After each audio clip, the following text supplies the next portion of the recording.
علیکم۔ ہمارے جسم کا مین آرگن یعنی کہ ہارٹ ہماری پوری باڈی میں بلڈ سپلائی کرتا ہے اور ہماری باڈی کی فنکشننگ میں بہت اہمیت کا حامل ہے۔ مسل سے بنا ہوا یہ آرگن یعنی کہ ہارٹ بہت سی کرونری آرٹریز پر مشتمل ہوتا ہے۔ کرونری آرٹریز ان آرٹریز کو کہتے ہیں جو ہمارے ہارٹ کے مسلز کو بلڈ سپلائی کرتی ہیں۔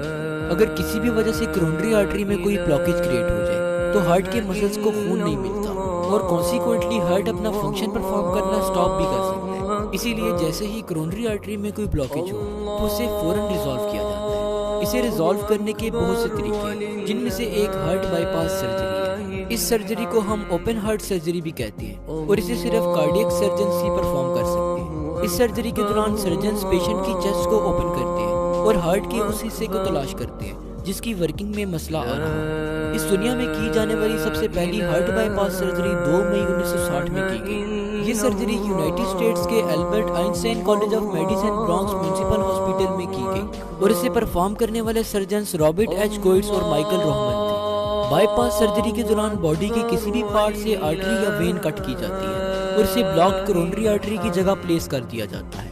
آرٹری یا وین پلیس کرنے کے بعد اس بات کو یقینی بنایا جاتا ہے کہ ہارٹ کے مسلز کو آکسیجن رچ بلڈ سپلائی ہو رہا ہے۔ بعض اوقات سرجنز ایک ہی آپریشن کے دوران ایک سے زیادہ کرونری آرٹری کو ریپلیس کرتے ہیں اور ان کی جگہ فنکشنل آرٹریز کو گرافٹ کر دیتے ہیں۔ سرجنز کا مین فوکس یہ ہوتا ہے کہ ہارٹ کے مسلز کو آکسیجن رچ بلڈ سپلائی ہوتا رہے۔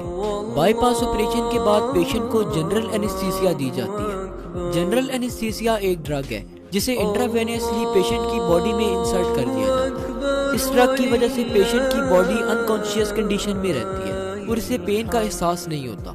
اس کے علاوہ پیشنٹ کے ماؤتھ میں بریتھنگ ٹیوب بھی انسرٹ کر دی جاتی ہے جس کی مدد سے وہ سانس لیتا رہتا ہے۔ پیشنٹ کے یورینری بلیڈر میں سرجنز کیتھیٹر ڈال دیتے ہیں اور یورین کی ایکسکریشن کیتھیٹر کے تھرو ہوتی ہے۔ کیتھیٹر ایک ٹیوب کو کہتے ہیں جو عام طور پر یورینری بلیڈر میں انسرٹ کی جاتی ہے تاکہ یورین کی ایکسکریشن اس ٹیوب کے تھرو ہو سکے۔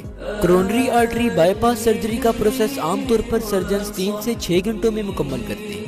اس پروسیس کے دوران سرجنز پیشنٹ کی بریسٹ بون کے اوپر پریزنٹ سکن میں ایک کٹ لگاتے ہیں۔ کٹ لگانے کے بعد سرجنز رب کیج کو کھولتے ہیں تاکہ ہارٹ کو آپریٹ کر سکیں۔ بائی پاس سرجری کے دوران سرجنز سرکولیٹری سسٹم کو ہارٹ لنگ مشین کے ساتھ کنیکٹ کر دیتے ہیں۔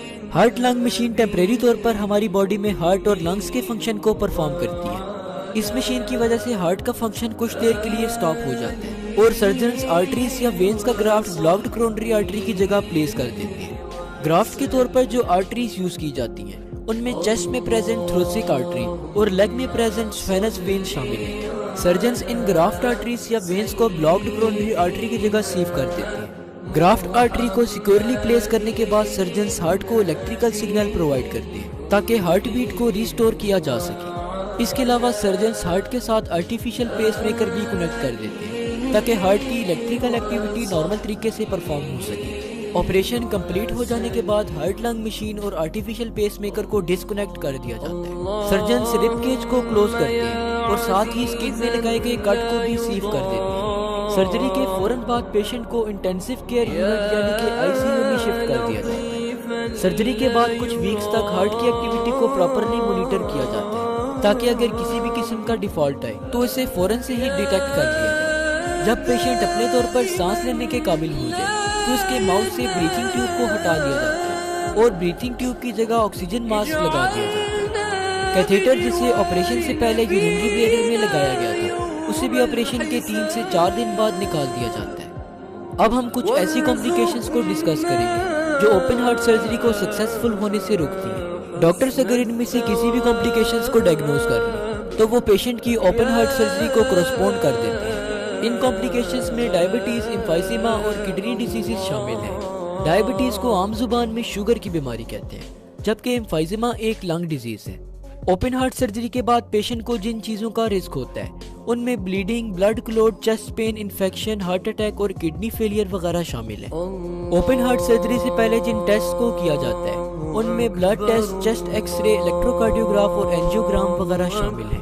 اوپن ہارٹ سرجری کے بعد پیشنٹ کو جو میڈیسنز پریسکرائب کی جاتی ہیں ان میں ایسپرین، بیٹا بلاکرز، نائٹریٹس اور ACE انہیبیٹر وغیرہ شامل ہیں۔ ایسپرین ڈرگ بلڈ کلوٹنگ کو پریونٹ کرتی ہے، بیٹا بلاکرز بلڈ پریشر کو لو کرتی ہیں، نائٹریٹس عام طور پر چیسٹ پین کو ختم کرتی ہیں اور ACE انہیبیٹر بلڈ ویسل کو نیرو کرتی ہے۔